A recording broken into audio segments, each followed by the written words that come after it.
Hey y'all, my name is Courtney and I am a girl going nowhere on YouTube. I am a student at ATP Flight School and I'm here at the Nashville, Tennessee location. It's technically in Smyrna, which is a suburb outside of town. I started on February 17th this year, so I've been in the program about 6 weeks now. I really wanted to do like my first day at ATP and then my first week at ATP, and I just never got around to filming it. So hopefully I can do a video maybe at the end of every month. That's kind of what my goal is.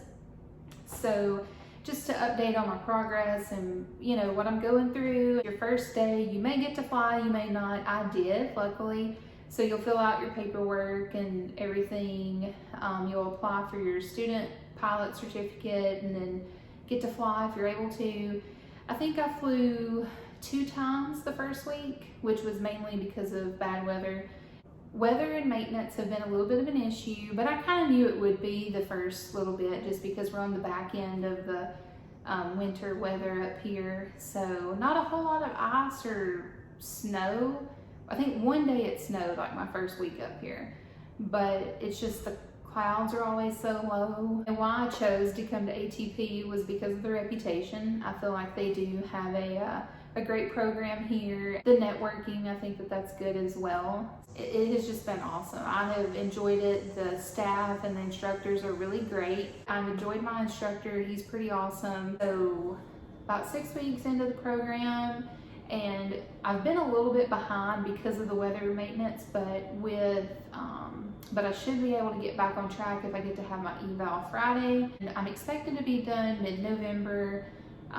But yeah, I just want to stay ahead as much as I can. So when you get in, you do your flying fundamentals, which teaches you the basics of straight and level flight, climbs, turns, and descents. And then you work on your maneuvers, which is steep turns, slow flight, power off and power on stalls.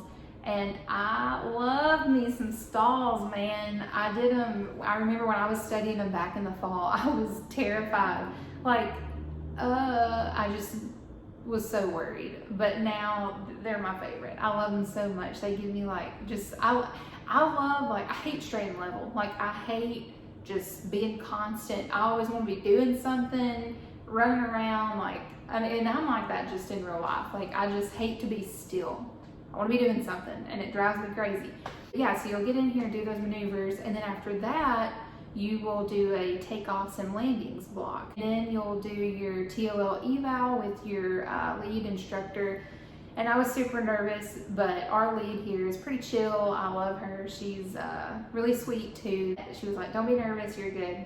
Pass the eval, and then you go into instrument flight and then night flight. And night flight was the best one. I loved it. We flew down to Huntsville and it was awesome. Even when I fly commercially, I like to always fly at night.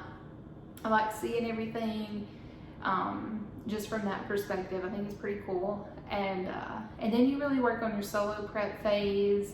That's kind of going back to the maneuvers, really getting those nailed down, and still practicing takeoffs and landings. And basically it's a block to build your confidence to get to solo, because once I get done with this, I'll have the solo eval, which is just flying the pattern at the airport and showing that basically you can do everything yourself. Because then when you do that, you get to solo and go by yourself. And so I'm super pumped for that. Hopefully get to do that Friday. Today is Monday. So yeah, so I hope I pass that. Really looking forward to it. Then after that, you do a little more instrument stuff. I think maybe we even get on the simulator. I think from what I've studied on the program outline, that's what it looks like. Then you do your cross countries, and then you'll do a solo cross country eval to show that you can go cross country by yourself, and then you do solo cross countries, and then you get ready for check ride prep, and then do your check ride. So it's weird that it's getting pretty close here. So super excited, nervous at the same time. I think if I could give some advice to new students coming in, number one would be when ATP tells you take as many writtens as you can, do all your King stuff, do it. Okay, do it, because the last thing you want to be struggling with is the book work. Like you want to be concentrated on flying and how to do maneuvers and those kind of things. So definitely you have to get to a certain point at your Kings modules before you start, but I would just do your best to at least, at minimum, if you're coming in as a private student, get all the modules done and study for your written and get the written out of the way. Go ahead and take it and knock it out. I would for sure say that. And I liked Kings. I liked that they hit the high points and gave you some good questions, went right through it. But I really liked the Sporty's Study Buddy app a little bit better. I like the layout of it better. I would always be in learning mode, and so I would just, whenever you would click an answer, it'll show you if it's right or wrong and give an explanation. So that was really helpful, learning all the new material. So definitely those. And then probably second thing would be maybe taking a couple of flights at your local flight school before coming in. And I say this because, you know, I had about 11 hours when I came into ATP. So I already had a basic understanding of the planes because I flew a Piper Cherokee, which is basically like a sister to the Archer. And that's what we have here in Smyrna is the Piper Archers. We don't have any Cessnas. So I would recommend getting a couple of flights under your belt just to really get, I mean, the Discovery flight's great because you still get to go up and see things. I was actually telling the instructor this the other day, had I not had the foundation I had, I would probably have struggled a lot more learning the plane and the systems and the aerodynamic principles and stuff, just because I would have only been in a plane one time, and you know, so I would definitely recommend that.